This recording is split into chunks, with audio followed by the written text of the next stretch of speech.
കേരളത്തിലെ ലോക്സഭാ മണ്ഡലങ്ങളിലെ മത്സരചിത്രം പരിശോധിക്കുന്ന 20 വീണ്ടും സ്വാഗതം. തൃശ്ശൂരാണ് പരിശോധിക്കുന്നത്. കേരളത്തിൽ ത്രികോണ മത്സരമുണ്ടെന്ന് ഉറപ്പിച്ചു പറയാവുന്ന രണ്ടാമത്തെ മണ്ഡലം. നേരത്തെ തന്നെ സ്ഥാനാർത്ഥിത്വം ഉറപ്പിച്ച BJPയുടെ സുരേഷ് ഗോപി പ്രചാരണം തുടങ്ങിയ മണ്ഡലമാണിത്. ഇടതുമുന്നണിയിൽ CPIയിലെ VS സുനിൽകുമാർ, അദ്ദേഹവും സ്ഥാനാർത്ഥി പ്രഖ്യാപനം വരും മുമ്പ് തന്നെ സ്ഥാനാർത്ഥിത്വം ഉറപ്പിച്ച് പ്രാഥമികമായ പ്രചാരണം തുടങ്ങിയിരുന്നു. ഇവിടെ UDFൽ കോൺഗ്രസിൻ്റെ സിറ്റിംഗ് MP TN പ്രതാപൻ പ്രചാരണം തുടങ്ങിയതിന് ശേഷം മാറേണ്ടി വന്ന മണ്ഡലം കൂടിയാണിത്. പകരം വടകരയിൽ നിന്ന് K മുരളീധരൻ തൃശ്ശൂരിലേക്ക് വന്നു. അത് കോൺഗ്രസിനും UDFനും പകർന്ന ആവേശം ചെറുതല്ല. വളരെ വൈകാതെ നേരത്തെ പ്രചാരണം തുടങ്ങിയ ഇടതുമുന്നണിക്കും BJPക്കും ഒപ്പത്തിനൊപ്പം എത്താൻ K മുരളീധരന് കഴിഞ്ഞു. അങ്ങനെ പല പ്രത്യേകതകളുണ്ട് തൃശ്ശൂരിന്. പ്രചാരണത്തിൻ്റെ അവസാനത്തോട് അടുത്തെത്തിയപ്പോഴാണ് പൂരം, തൃശ്ശൂർ പൂരം നടക്കുന്നത്. ആ പൂരത്തിലുണ്ടായ കല്ലുകടി പോലും രാഷ്ട്രീയ പ്രചാരണത്തിന് ഉപയോഗിക്കും വിധത്തിൽ മത്സരം ശക്തമാണ്. കുടമാറ്റത്തിലെ സംഘീവൽക്കരണവും ഇവിടെ ചർച്ചയാവുന്നു. നമ്മളോട് ആദ്യം പരിശോധിക്കേണ്ടത് K മുരളീധരൻ്റെ സ്ഥാനാർത്ഥിത്വമാണ്. പ്രതാപനെ മാറ്റി മുരളീധരൻ വന്നത് കോൺഗ്രസിൻ്റെയും UDFിൻ്റെയും ആത്മവിശ്വാസം ഏറ്റിയിട്ടുണ്ട് എന്നുള്ളത് തർക്കമില്ല. പക്ഷേ 2019 ഇതുപോലെ തന്നെയാണ് 2019 ലോക്സഭാ തെരഞ്ഞെടുപ്പ് കാലത്ത് വടകരയിൽ അപ്രതീക്ഷിത സ്ഥാനാർത്ഥിയായി മുരളീധരൻ എത്തുന്നത്. വടകരയിൽ മത്സരിക്കാൻ UDFൽ ആരുണ്ട് എന്ന ചോദ്യത്തിന് ഉത്തരമായിട്ടാണ് മുരളീധരൻ ആ ദൗത്യം ഏറ്റെടുക്കുന്നത്. അന്ന് മുരളീധരൻ വടകരയിൽ ഉണ്ടാക്കിയ ഓളം അത് തൃശ്ശൂരിൽ അദ്ദേഹത്തിന് ആവർത്തിക്കാനായോ എന്നതിൽ സംശയമുണ്ട്. മുരളീധരന് പകരം വടകരയിലെത്തിയ ഷാഫി പറമ്പിൽ ഉയർത്തിയതുപോലൊരു മത്സരം മുരളിക്ക് തൃശ്ശൂരിൽ കാഴ്ചവെക്കാനാകുന്നുണ്ടോ എന്നുള്ള ചോദ്യമുണ്ട്. നമുക്കൊപ്പം ഉള്ളത് രാജ്യത്ത് തന്നെ മുതിർന്ന മാധ്യമപ്രവർത്തകരിൽ ഒരാളായ MG രാധാകൃഷ്ണനാണ്. താങ്കൾക്ക് എന്ത് തോന്നുന്നു? K മുരളീധരൻ്റെ സ്ഥാനാർത്ഥിത്വം TN പ്രതാപൻ മാറി മുരളീധരൻ വന്നത് കോൺഗ്രസിനും UDFനും നൽകുന്ന ആത്മവിശ്വാസം ചെറുതല്ല. തുടക്കത്തിൽ വലിയ ആവേശം നമ്മൾ അവരുടെ പ്രചരണ യോഗങ്ങളിലെ പ്രചരണ റാലികളിലൊക്കെ കണ്ടു. പക്ഷേ ആ ആവേശം തുടരാൻ K മുരളീധരന് സാധിച്ചിട്ടുണ്ടോ? തീർച്ചയായിട്ടും K മുരളീധരന്റെ വരവ് വാസ്തവത്തിൽ നേരത്തെ പറഞ്ഞ പോലെ UDFിനെയും കോൺഗ്രസിനെയും കൂടുതൽ ഊർജ്ജസ്വലമാക്കിയിട്ടുണ്ട് എന്നുള്ള സംശയമില്ല. പ്രതാപനെതിരായിട്ടുള്ള ഒരു എന്താ പറയുന്ന ഒരു വികാരം വാസ്തവത്തിൽ അവിടെ കൂടുതൽ ശക്തി ആർജിച്ചിരുന്നു എന്നാണ് കേട്ടിരുന്നത്. അപ്പോൾ അതിനൊക്കെ പകരമായിട്ട് ഇദ്ദേഹത്തിന്റെ മുരളീധരന്റെ വരവ് ഒരു വാസ്തവത്തിൽ സംഗതി കൂടുതൽ ഉഷാറാക്കിയിട്ടുണ്ട്, സംശയമില്ല. പക്ഷേ കഴിഞ്ഞ തവണത്തെ പോലെയുള്ള ഒരു മത്സരമല്ല, കൂടുതൽ അടുത്ത മത്സരമാണ് തൃശ്ശൂർ കാണാൻ പോകുന്നത്. അവിടെ കോൺഗ്രസിനും എളുപ്പത്തിൽ കടന്നു പോകാൻ കഴിയുന്ന ഒരു എതിർ സ്ഥാനാർത്ഥിയല്ല സുനിൽ കുമാർ. അപ്പോൾ തീർച്ചയായിട്ടും തുടക്കത്തിലുണ്ടായ ആ ഒരു ആവേശം അംഗീകരിക്കുമ്പോൾ തന്നെ കഴിഞ്ഞ തവണയേക്കാൾ കൂടുതൽ കടുപ്പം ഉള്ള ഒരു മത്സരത്തിലേക്കാണ് UDFും BJPയുടെ സ്ഥാനാർത്ഥിയും കടക്കുന്നത്. അപ്പോൾ ത്രികോണ മത്സരം വാസ്തവത്തിൽ ഇത്തവണ മുമ്പുള്ളതിനെക്കാട്ടും കൂടുതൽ രൂക്ഷമാവും എന്നുള്ളതിനെ പറ്റി ഒരു സംശയം. ഇപ്പോൾ ഇടതുമുന്നണി സ്ഥാനാർത്ഥിയെക്കുറിച്ച് സൂചിപ്പിച്ചല്ലോ. VS സുനിൽകുമാറിൻ്റെ ജനകീയത, അദ്ദേഹത്തിൻ്റെ ജനബന്ധം, മണ്ഡലത്തിലെ സ്വന്തം സ്ഥാനാർത്ഥി എന്ന ഫീൽ, അദ്ദേഹം പലകുറി MLA ആയ ആളാണ്, ഒരു വട്ടം മന്ത്രിയായ ആളാണ്. മന്ത്രി എന്നുള്ള നിലയ്ക്ക് അദ്ദേഹത്തിൻ്റെ മികച്ച പ്രകടനം മുന്നിലുണ്ട്. ഇടതുപക്ഷത്തിൻ്റെ രാഷ്ട്രീയമായ ബലത്തിനൊപ്പം VS സുനിൽകുമാറിൻ്റെ ഈ ജനകീയമായ മുഖം അത് എത്രത്തോളം ഗുണം ചെയ്യും ഇടതുമുന്നണിക്ക്? അതാണ് വാസ്തവത്തിൽ ഇത്തവണ ഇടതുപക്ഷത്തിന് ലഭിച്ചിരിക്കുന്ന ഏറ്റവും പ്രധാനപ്പെട്ട അനുകൂല ഘടന. അത് ഒരുപക്ഷെ തെരഞ്ഞെടുപ്പ് വിജയിക്കുന്നതിന് വരെ എത്തിക്കൂടായികയൊന്നുമില്ല. കാരണം എന്തുകൊണ്ടും സുനിൽകുമാർ എന്നുള്ള വ്യക്തിയുടെ പ്രതിച്ഛായയും വ്യക്തിക്കുള്ള ബന്ധങ്ങളും ഒക്കെ മുമ്പുള്ളതിനെക്കാട്ടിലൊക്കെ വളരെ വലിയതാണ്. അതുകൊണ്ട് തന്നെ ഇത്തവണ അതോടൊപ്പം തന്നെയാണ് ഇപ്പോൾ സുരേഷ് ഗോപിക്കും കഴിഞ്ഞ തവണ ഉണ്ടായിരുന്ന അത്രയും വോട്ടുകൾ സമാഹരിക്കാനാവുമോ എന്നുള്ള സംശയങ്ങളൊക്കെ ഉണ്ട്. തീർച്ചയായിട്ടും ഒരു എന്താ പറയുക, പ്രവചനാതീതമാണ് തൃശ്ശൂരെ മത്സരം. കഴിഞ്ഞ തവണത്തെ പോലെ ഒരു കോൺഗ്രസിന് എളുപ്പം ജയിച്ചു പോകാം എന്നെനിക്ക് തോന്നുന്നില്ല. ഇപ്പോൾ സുരേഷ് ഗോപിയുടെ കാര്യം പറഞ്ഞു. സുരേഷ് ഗോപി നേരത്തെ തന്നെ പ്രവർത്തനം ആരംഭിച്ചാണ്. ഒരുപക്ഷെ പാർലമെൻറ്റ് തിരഞ്ഞെടുപ്പ് വരുന്നതിന് ഒരു വർഷം മുമ്പ് തന്നെ താനാണ് ഇവിടുത്തെ സ്ഥാനാർത്ഥി എന്ന് ഉറപ്പിച്ചുകൊണ്ട് പ്രചരണം തുടങ്ങിയ ആളാണ് സുരേഷ് ഗോപി. താരം എന്ന മേമ്പൊടി ഇക്കുറിയും സുരേഷ് ഗോപിക്കൊപ്പമുണ്ട്. കഴിഞ്ഞ ലോക്സഭാ തെരഞ്ഞെടുപ്പിൽ പക്ഷേ അപ്രതീക്ഷിതമായി എത്തിയാണ് സുരേഷ് ഗോപി പ്രചരണ രംഗത്ത് വലിയ ഓളമുണ്ടാക്കിയത്. 2,93,822 വോട്ടാണ് അദ്ദേഹം കഴിഞ്ഞ തവണ നേടിയത്. അതിൻ്റെ ബലത്തിലാണ് ഇക്കുറി മത്സരിക്കുന്നത്. ഇക്കുറി പക്ഷേ സ്വന്തം പാർട്ടി പ്രവർത്തകരോടും വോട്ടർമാരോടും കലഹിക്കുന്ന സുരേഷ് ഗോപിയെ 2 വട്ടമെങ്കിലും നമ്മൾ കണ്ടു. സുരേഷ് ഗോപിക്ക് കഴിഞ്ഞ തവണ അദ്ദേഹത്തിൻ്റെ ഒരു ഡ്രമാറ്റിക് എൻട്രി, ഒരു സർപ്രൈസ് കാൻഡിഡേറ്റ് എന്നുള്ള എലിമെൻറ്റ്, ഇത്തരം എലിമെൻ്റൊക്കെ ഈ രണ്ടാമത്തെ തൃശ്ശൂരിൽ അദ്ദേഹത്തിൻ്റെ യഥാർത്ഥത്തിൽ 3ാമത്തെ മത്സരമാണ്. കാരണം തൃശ്ശൂർ നിയമസഭാ മണ്ഡലത്തിൽ അദ്ദേഹം ഒരിക്കൽ മത്സരിച്ചു കഴിഞ്ഞ തവണ. അപ്പോൾ ഇത്തവണ ഈ സർപ്രൈസ് എലിമെൻറ്റ്സ്, ഡ്രമാറ്റിക് എൻട്രി, ഇത്തരം സംഗതികളൊക്കെ അദ്ദേഹത്തിനൊപ്പമുണ്ടോ? അതൊന്നുമില്ല. തീർച്ചയായിട്ടും ആ ഘടകങ്ങളൊക്കെ അവസാനിച്ചിരിക്കുന്നു. നേരത്തെ പറഞ്ഞ പോലെ സുരേഷ് ഗോപിയുടെ തന്നെ ഒരു ഒരു കരിസ്മ കുറഞ്ഞിട്ടുണ്ടെങ്കിലേ ഉള്ളൂ എന്നുള്ളതിനെപ്പറ്റി ഒരു സംശയമില്ല. താരപ്പൊലിമ ഇപ്പോഴില്ല, അല്ലെങ്കിൽ കുറവാണ് എന്നുള്ള സംശയമില്ല. അതിനെ മറികടക്കാനാണ് പക്ഷെ നരേന്ദ്രമോദി നേരിട്ട് തന്നെ 2 തവണ തൃശ്ശൂരെത്തുകയും ആദ്യം അതൊരു സമ്മേളനത്തിലാവും, പിന്നെ അദ്ദേഹത്തിന്റെ സുരേഷ് ഗോപിയുടെ മകളുടെ കല്യാണം പ്രമാണിച്ചു വന്നതാണെങ്കിലും ഈ സുരേഷ് ഗോപിക്ക് എന്തൊക്കെ ചോർച്ചയുണ്ടായോ ആ ചോർച്ചയൊക്കെ മറികടക്കാൻ കേരളത്തിൽ താൻ ഏറ്റവും അധികം പ്രാധാന്യം നൽകുന്ന, പരിഗണന നൽകുന്ന ആളാണ് എന്നുള്ള മോദി അനുകൂല വോട്ടുകൾ BJPക്കുള്ളിലും BJPക്ക് പുറത്തും ഈ ഹിന്ദു മനസ്ഥിതിയുള്ള വിഭാഗങ്ങളിലുമൊക്കെ ഇളക്കം ഉണ്ടാക്കാൻ വേണ്ടി തന്നെയാണ് ശ്രമിച്ചത്.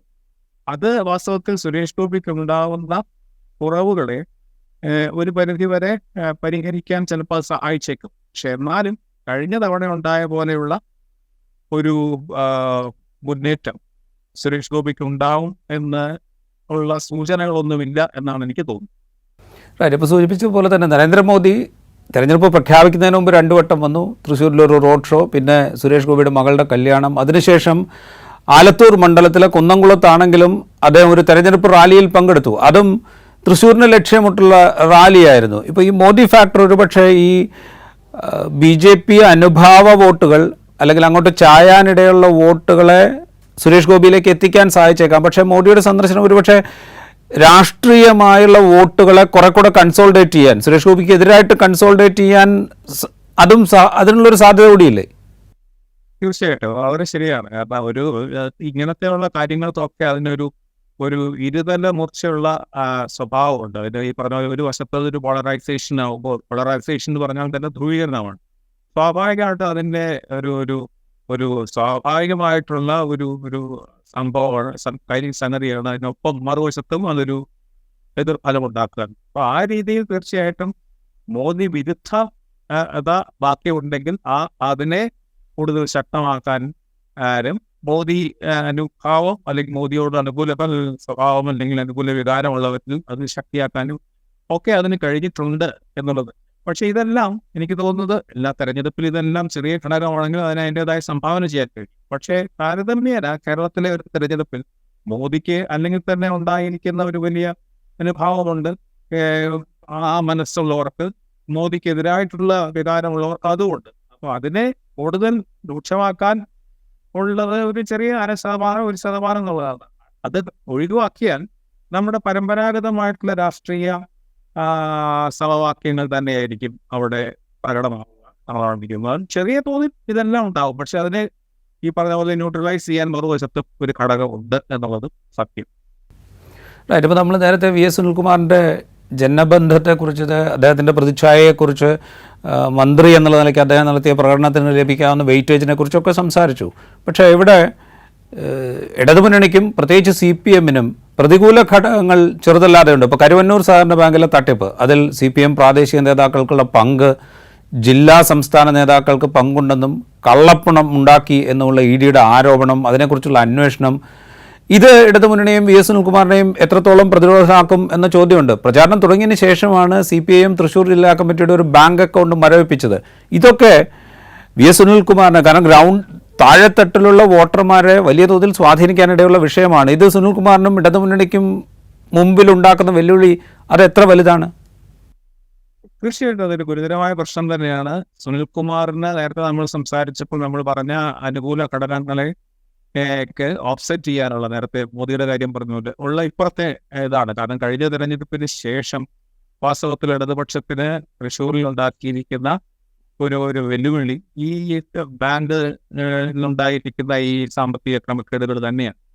പക്ഷേ സുനിൽകുമാറിന്റെ വ്യക്തിപരമായിട്ടുള്ള ഒരു ഇതും പിന്നെ പ്രധാനമായിട്ടും ആ തെരഞ്ഞെടുപ്പിൽ അത് CPM-ന് എതിരായിട്ടാണ് അതൊക്കെ കൂടുതൽ ഉപയോഗിച്ചിരിക്കുന്നത്. എന്നാലും അതെല്ലാം തീർച്ചയായിട്ടും ഈ ഭരണത്തിനെതിരായിട്ടുള്ള പല ഘടകങ്ങളും ജില്ലയിൽ ഉണ്ടായിരിക്കുന്ന ബാങ്ക് സമ്പദ് ചെലവ് എല്ലാം ഒരു പരിധി വരെ തീർച്ചയായിട്ടും അവരെ പ്രതികൂലമായി ബാധിക്കും. പക്ഷേ സുനിൽകുമാർ എന്ന സ്ഥാനാർത്ഥിത്വം വാസ്തവത്തിൽ മറ്റാര് അവിടെ നിൽക്കുന്നതിൽ ഏറെ ഈ ഇടതുപക്ഷത്തിന് അനുകൂലമാക്കാൻ സഹായിക്കുമെന്നാണ് തോന്നുന്നത്. കാരണം സുനിൽകുമാർ അതുപോലെയുള്ള തട്ടിപ്പുകളിലോ അല്ലെങ്കിൽ സാമ്പത്തികമായിട്ടുള്ള ക്രമക്കേടുകളിലൊന്നും പ്രത്യക്ഷമായോ പരോക്ഷമായോ ഒന്നും അദ്ദേഹത്തിന്റെ പേരൊന്നും ഇതുവരെ ഉൾപ്പെട്ടിട്ടില്ല എന്നതുകൊണ്ട് അദ്ദേഹത്തിന് അതിന് പുറത്ത് നിൽക്കാനും പൊതുവേ അദ്ദേഹത്തിന് അനുകൂലമായി അല്ലെങ്കിൽ CPI-യുടെ ഒരു നല്ല ഒരു സപ്പോർട്ടുള്ള ഒരു സ്ഥലമാണെന്ന് എല്ലാവർക്കും അറിയാം. ഇതൊക്കെ ഉള്ളത് കൊണ്ട് ഈ പ്രതികൂല ഘടകത്തെ ഒരു പരിധിവരെ മറികടക്കാൻ കഴിയും എന്നാണ് എൻ്റെ വിശ്വാസം. റൈറ്റ്. നമ്മൾ മുരളീധരൻ്റെ കാര്യത്തിലേക്ക് ഒരിക്കൽ വന്നാൽ നേരത്തെ നമ്മൾ സൂചിപ്പിച്ചതുപോലെ കെ മുരളീധരൻ സ്ഥാനാർത്ഥിയായത് ആണ് കോൺഗ്രസിനും UDF-നും നൽകിയത്. പക്ഷേ കോൺഗ്രസിലെ സംഘടനാ പ്രശ്നങ്ങൾ അത് ചെറുതല്ലാതെ ഉണ്ട് തൃശ്ശൂർ. മുരളി എത്തിയപ്പോൾ സ്വീകരിക്കാൻ മുൻപന്തിയിൽ നിന്ന് ചില നേതാക്കളും ഇപ്പോൾ നിർജ്ജീവമായി എന്ന ആക്ഷേപമുണ്ട്. ഇത് കോൺഗ്രസിൽ നിന്ന് തന്നെ ഉയർന്നു വരുന്ന ആക്ഷേപമാണ്. കോൺഗ്രസിലെ ഈ പ്രശ്നങ്ങൾ അത് മുരളീധരൻ എന്ന തലപ്പൊക്കമുള്ള നേതാവുള്ളത് കൊണ്ട് പരിഹരിക്കപ്പെടുമോ അതോ ഈ പ്രശ്നങ്ങൾ മുരളിയുടെ സാധ്യതകളെ ബാധിക്കുമോ? ഒരു പരിധിവരെ ബാധിക്കാതിരിക്കാനില്ല. കാരണം ബാധിക്കുമെന്നുള്ളത് ഒരു സംശയമില്ല. കാരണം ഇതിനകത്ത് തുടങ്ങിയപ്പോൾ മുതൽ ഈ പത്മജ എന്ത് കാരണം കൊണ്ടാണെങ്കിലും പത്മജ വേണുഗോപാൽ ഉന്നയിക്കുന്ന ഒരു പ്രധാനപ്പെട്ട ഒരു കാര്യമാണ് ഈ കോൺഗ്രസിനുള്ളിൽ ഉണ്ടായിരിക്കുന്ന ഈ അട്ടിമറി സാധ്യതകൾ. എങ്ങനെ അവരെ അട്ടിമറിച്ചോ അതുപോലെയൊക്കെയുള്ളത് മുരളീധരനും നേരിടേണ്ടി വന്നേക്കാം എന്നവർ സൂചിപ്പിക്കുന്ന ഒരു വശത്ത്. അപ്പോൾ തീർച്ചയായിട്ടും കോൺഗ്രസിനുള്ളിൽ തൃശ്ശൂർ പ്രത്യേകിച്ചും അതുപോലെയുള്ള ഘടകങ്ങൾ പ്രവർത്തിക്കും. അതുകൊണ്ട് മുരളീധരന് വ്യക്തിപരമായ ഒരു വലിയ ഒരു പൊതുവെയുള്ള അദ്ദേഹത്തിന്റെ ഈ പറഞ്ഞ പോലെ ഒരു പ്രധാനപ്പെട്ട നേതാവ് എന്നുള്ളതിന്റെ അപ്പുറത്ത് അദ്ദേഹത്തിൻ്റെതായ ഒരു കോൺസ്റ്റിറ്റ്യുവൻസി, ഒരു വ്യക്തിപരമായ ഒരു മണ്ഡലം കോൺഗ്രസിനുള്ളിലോ ജില്ലയ്ക്കുള്ളിലോ അദ്ദേഹത്തിന് സൃഷ്ടിക്കാൻ കഴിഞ്ഞിട്ടുള്ളത് എനിക്കൊന്നുമില്ല. തൃശ്ശൂരുമായിട്ടൊക്കെ അടുത്ത ബന്ധമൊക്കെ ഉള്ള ആളാണെങ്കിലും അതൊരു മുരളീധരന്റെ ഒരു രീതി അങ്ങനെയാണ്. കാരണം മുരളീധരന് മറ്റ് കോൺഗ്രസ് നേതാക്കളെ പോലെ ആരാധകർ അധികം ഇല്ലാത്ത ഒരു നേതാവ്. അതുകൊണ്ട് അപ്പോൾ അദ്ദേഹത്തിനെതിരായി വരുന്ന ഈ ഘടകങ്ങളൊക്കെ അദ്ദേഹത്തിനെ പല രീതിയിൽ ബാധിക്കാം. അപ്പോൾ ഈ നേരത്തെ പറഞ്ഞ പോലെയാണ് നമ്മൾ എന്തൊക്കെ അനുകൂല ഘടകങ്ങളുണ്ടോ അതിനൊക്കെ ഈ ചെസ് കളി പോലെ തന്നെയൊക്കെ ഒരു മറുനീക്കത്തിനുള്ള ഘടകങ്ങൾ അവിടെ ഉണ്ട്. അതെല്ലാവർക്കും ബാധകമാണ്. 3 സ്ഥാനാർത്ഥികൾക്കും നമ്മൾ നോക്കുമ്പോൾ ഈ പൊതുവെ പുറത്തുള്ള ഉപരിതലത്തിൽ കാണുന്നതിൻ്റെ ഉള്ളിൽ ഇങ്ങനെയുള്ള പല ഘടകങ്ങൾ, ചില ഉപഘടകങ്ങൾ വളരെ ശക്തമായിട്ടുണ്ട്. ഇതെല്ലാം ഈ പറഞ്ഞ പോലെ ഈ സ്ഥാനാർത്ഥികളുടെ ഈ ഒരു മികവ് കൊണ്ട് അവരുടെ ഈ രണ്ടാം തലത്തിലുള്ള അവരുടെ പ്രശ്നങ്ങളെയൊക്കെ മറികടക്കാനാവും എന്നായിരിക്കും 3 കക്ഷികളുടെയും വിശ്വാസം എന്നാണ് എനിക്ക് തോന്നുന്നത്. അതിന് കഴിയുന്നവരാണ് ഈ സ്ഥാനാർത്ഥികൾ, അതിന് സംശയമൊന്നുമില്ല. നമ്മൾ തൃശ്ശൂരിൻ്റെ ഒരു തെരഞ്ഞെടുപ്പ് ചരിത്രം പരിശോധിച്ചാൽ 1980 മുതൽ ഇങ്ങോട്ട് ഐക്യമുന്നണിയിൽ കോൺഗ്രസിന് വലിയ മേൽക്കോയ്മ അവകാശപ്പെടാനാകാത്ത മണ്ഡലമാണിത്. ഇടതുമുന്നണിയിൽ CPI-ക്കാണെങ്കിൽ വലിയ അട്ടിമറികളുടെ ചരിത്രം അവകാശപ്പെടാനുമുണ്ട്. 1996-ൽ കെ കരുണാകരനെ തോൽപ്പിച്ച് VV രാഘവൻ വിജയിച്ചതാണ് അതിലേറ്റവും വലുത്. 2004-ൽ CK ചന്ദ്രപ്പൻ ഇവിടെ നിന്ന് ജയിച്ചു. 1999 മുതൽ 2019 വരെയുള്ള തെരഞ്ഞെടുപ്പുകൾ എടുത്താൽ ഒന്നിടവിട്ട് ഇടതുമുന്നണിയും ഐക്യമുന്നണിയും വിജയിക്കുന്ന കാഴ്ചയാണ്. 99-ൽ AC Jose, 2004-ൽ CK Chandrappan, 2009-ൽ PC Chacko, 2014-ൽ CN Jayadevan, 2019-ൽ TN Prathapan. ഈ മാറി മറിയുന്ന ഒരു ചരിത്രമുണ്ട് തൃശ്ശൂരിന്. അതിന് പല രാഷ്ട്രീയ ഘടകങ്ങൾ കാരണമായിട്ടുണ്ടാവാമെങ്കിലും പക്ഷേ ഒരു മുന്നണിക്കൊപ്പം ഉറച്ചു നിൽക്കുക ലോക്സഭാ തെരഞ്ഞെടുപ്പിൽ പ്രത്യേകിച്ചും, കാരണം നമ്മൾ മറ്റു പല മണ്ഡലങ്ങളുടെയും ചരിത്രം എടുത്തു കഴിഞ്ഞാൽ അതൊരു വോട്ടിംഗ് പാറ്റേണിലൊരു മാറ്റം ഉണ്ടാകാറുണ്ട്. പക്ഷേ തൃശ്ശൂരിനെ സംബന്ധിച്ച് അതങ്ങനെ കൺസിസ്റ്റൻ്റ് അല്ല എന്ന് തോന്നുന്നു. ശരിയാണ്. തൃശ്ശൂർ അതിനെ ഒരു അട്ടിമറികളുടെ സ്ഥലമാണ്.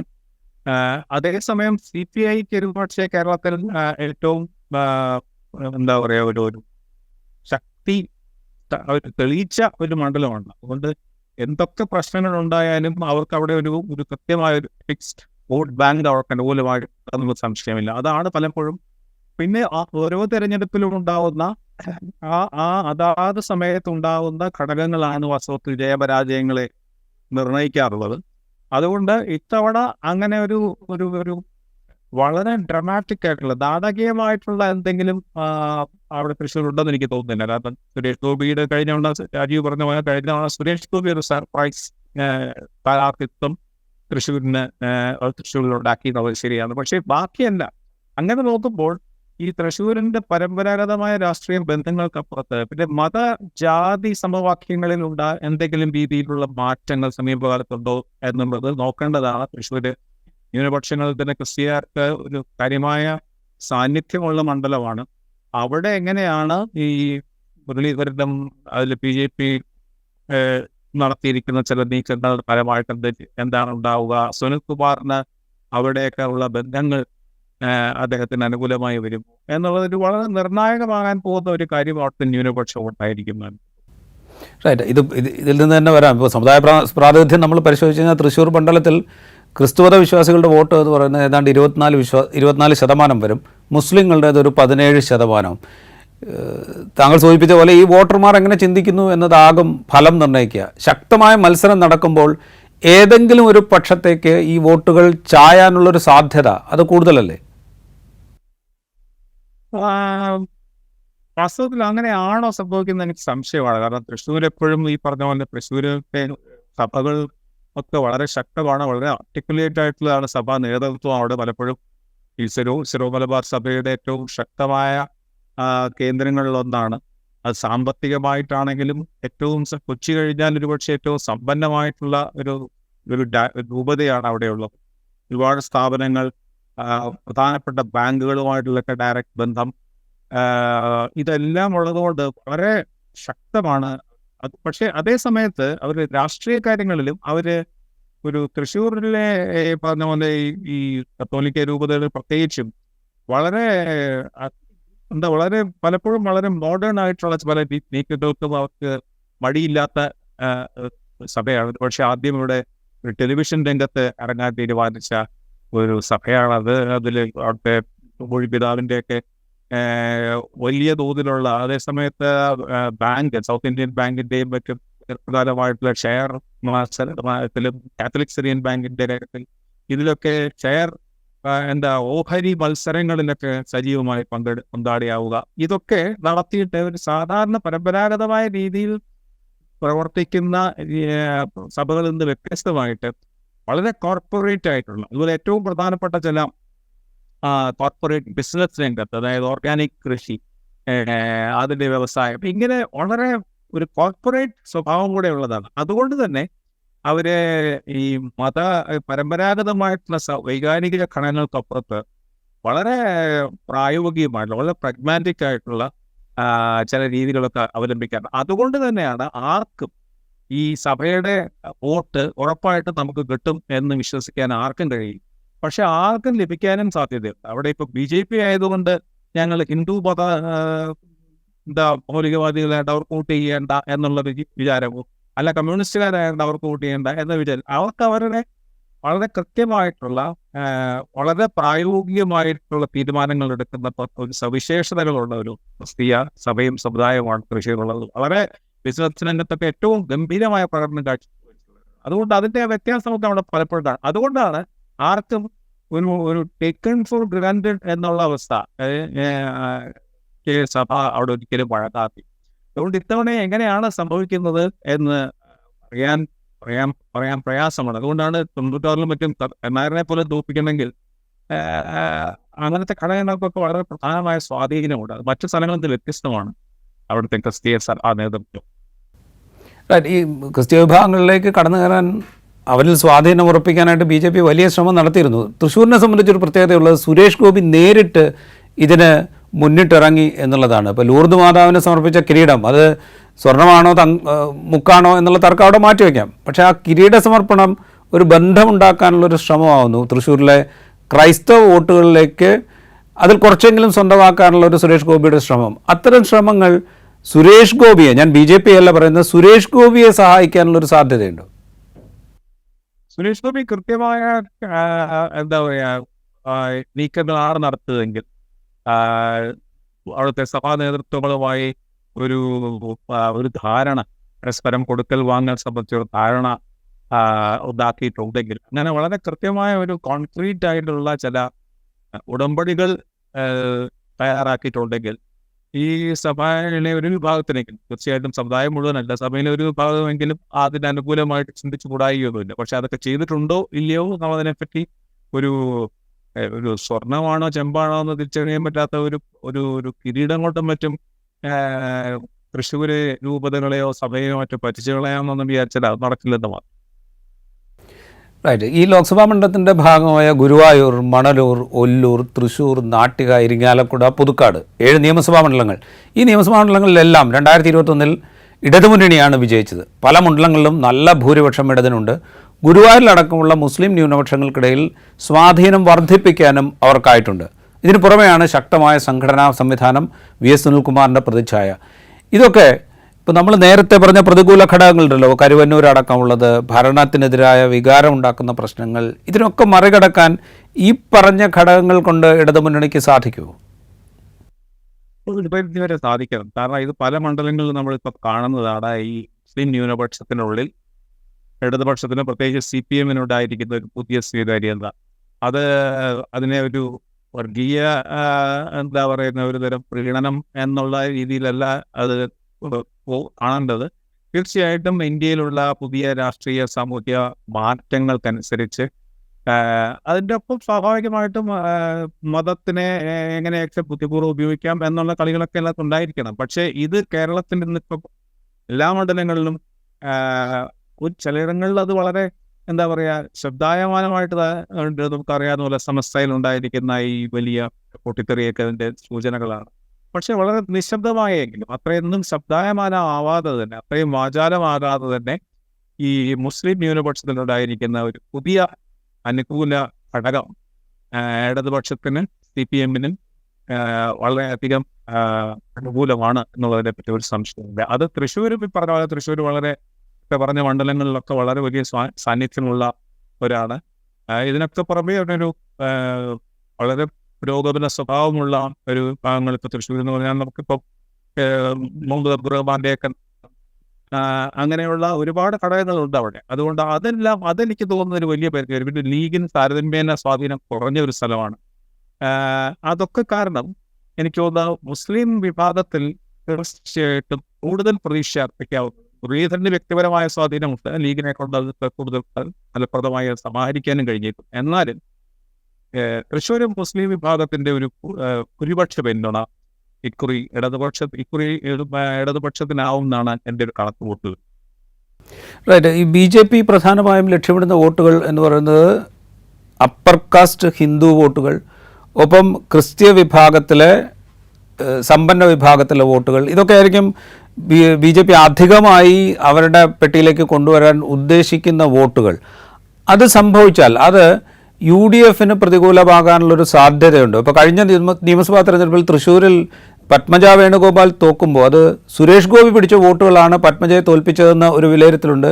പത്മജ തന്നെ പറയുന്നത് പോലെ കോൺഗ്രസ്സിലെ ഗ്രൂപ്പുകളൊക്കെ പത്മജയെ തോൽപ്പിച്ചു എന്ന മറ്റൊരു വിലയിരുത്തലുമുണ്ട്. ഇത് ലോക്സഭാ മണ്ഡലം കുറെ കൂടെ വിശാലമാണ്, അത്ര എളുപ്പമല്ല. പക്ഷേ ഇത് ഏതെങ്കിലും വിധത്തിലൊരു ആവർത്തന സാധ്യത ഇതിനുണ്ടോ? സാധാരണ നിലയ്ക്ക് ഈ മുരളീധരൻ ആ ഒരു വിഭാഗം വോട്ടുകളെ കൂടെ ആകർഷിക്കാൻ കഴിയുന്ന ഒരു ഒരു വ്യക്തി സവിശേഷതകളുള്ള ആളാണ്. അദ്ദേഹത്തിന് തന്ത്രപരമായി അദ്ദേഹത്തിന് അതിനുള്ള കഴിവുണ്ട്. അദ്ദേഹം വട്ടിയൂർക്കാവിലും മറ്റും മത്സരിക്കുമ്പോൾ ഒരുപക്ഷെ ഈ അപ്പർ കാസ്റ്റ് വോട്ടുകൾ ഏറ്റവും കൂടുതൽ ലഭിച്ചിട്ടുള്ള ഒരു നേതാവാണ് അദ്ദേഹം. BJP-യുടെയൊക്കെ വളരെ പ്രമുഖനായ സ്ഥാനാർത്ഥികൾ നിന്നപ്പോൾ പോലും അതിന് വലിയ മാറ്റം ഉണ്ടായിട്ടില്ല. കുമ്മനം രാജശേഖരൻ പറ്റുന്ന സ്ഥലങ്ങളാണ്. പക്ഷേ തൃശ്ശൂർ ഇക്കുറി അത് ഉണ്ടാവുമോ എന്നുള്ളതിനെ പറ്റി സംശയമാണ്. കാരണം അത് കൂടുതലും പക്ഷെ ഒരു പങ്കെങ്കിലും മുരളീധരന് ലഭിച്ചേക്കാം. പക്ഷെ അത് കൂടുതലും തീർച്ചയായിട്ടും സുരേഷ് ഗോപി തന്നെ അവിടെ ആ കാര്യത്തിൽ ഒരു വലിയ മാറ്റം വരുത്താനുള്ള ഒരു സമയമോ സാവകാശമോ മുരളീധരന് കിട്ടിയിട്ടില്ല. പക്ഷെ അടുത്ത തെരഞ്ഞെടുപ്പ് ആകുമ്പോഴേക്കും അവിടെ തന്നെ നിൽക്കുകയാണെങ്കിൽ ഇപ്പോൾ ഉണ്ണിത്താനും മറ്റും കാസർഗോഡ് സാധിച്ചിരിക്കുന്ന പോലെ ഒരു ഒരു ഹിന്ദു വോട്ട്, ഇപ്പൊ സുധാകരന് കണ്ണൂർ കഴിയുന്ന പോലെ ഒക്കെയുള്ള ഒരു ഒരു ഒരു ഹിന്ദു വോട്ടും കൂടി സമാഹരിക്കാൻ കഴിയുന്ന കോൺഗ്രസ് നേതാക്കൾ ഒരാളാണ്. പക്ഷെ തൃശ്ശൂർ ഇതിനകം അതിനുള്ള നിലമൊരുക്കാൻ അദ്ദേഹത്തിന് കഴിഞ്ഞിട്ട് അദ്ദേഹം വളരെ അപ്രതീക്ഷിതമായിട്ടാണ് അവിടെ വന്നത്. അതിന് വടകരയിലെല്ലാം തയ്യാറായിട്ടിരുന്ന ആളാണ് പറയാം. അപ്പൊ അതിന് ഒരു തയ്യാറായിട്ടില്ല. പക്ഷേ ഒരു തവണ കൂടി വന്നാൽ ആ കാര്യം ചിലപ്പോൾ അദ്ദേഹം സാധിച്ചിരിക്കും. ഇവിടെ കെ മുരളീധരൻ്റെ കാര്യം നമ്മൾ പറയുമ്പോൾ അദ്ദേഹത്തിന് മുസ്ലിം ന്യൂനപക്ഷത്തിനിടയിൽ നല്ല സ്വീകാര്യതയുള്ള നേതാവാണ്. ഇപ്പോൾ കഴിഞ്ഞ കൊണ്ട് വടകരയൊക്കെ മത്സരിക്കുമ്പോൾ അദ്ദേഹത്തിന് വലിയ പിന്തുണ ആ വിഭാഗത്തിൽ നിന്ന് ലഭിച്ചിരുന്നു. തൃശ്ശൂർ കോൺഗ്രസിനൊപ്പം നിൽക്കുന്ന പരമ്പരാഗത ക്രിസ്ത്യൻ വോട്ടുകൾ ധാരാളമുണ്ട്. ഈ രണ്ട് ഫാക്ടേഴ്സ് ഒരുമിച്ച് നിന്നാൽ കെ മുരളീധരനൊരു മേൽക്കൈ ഉണ്ടാവുമെന്ന് പറയാൻ പറ്റുമോ?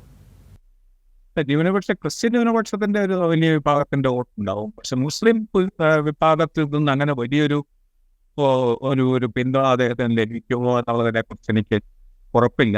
കാരണം നേരത്തെ പറഞ്ഞ ഘടകങ്ങൾ കൊണ്ടാണ്. വടകരയിൽ മുസ്ലിം ലീഗിന്റെ ഒരു വലിയ സാന്നിധ്യമുണ്ട്. പിന്നെ അവിടെ ഒരു അങ്ങേയറ്റം ലീഗുമായിട്ട് ബന്ധപ്പെട്ട ഒരു മതവൽകൃതമായിട്ടുള്ള ഒരു വിഭാഗമാണ്. അതെല്ലാം ഈ പറഞ്ഞ പോലെ ലീഗിന്റെ പിടിച്ചു നിൽക്കാൻ നിൽക്കുന്ന ഒരു വലിയ വിഭാഗമുണ്ട്. ഇതൊന്നും തൃശ്ശൂരില്ല.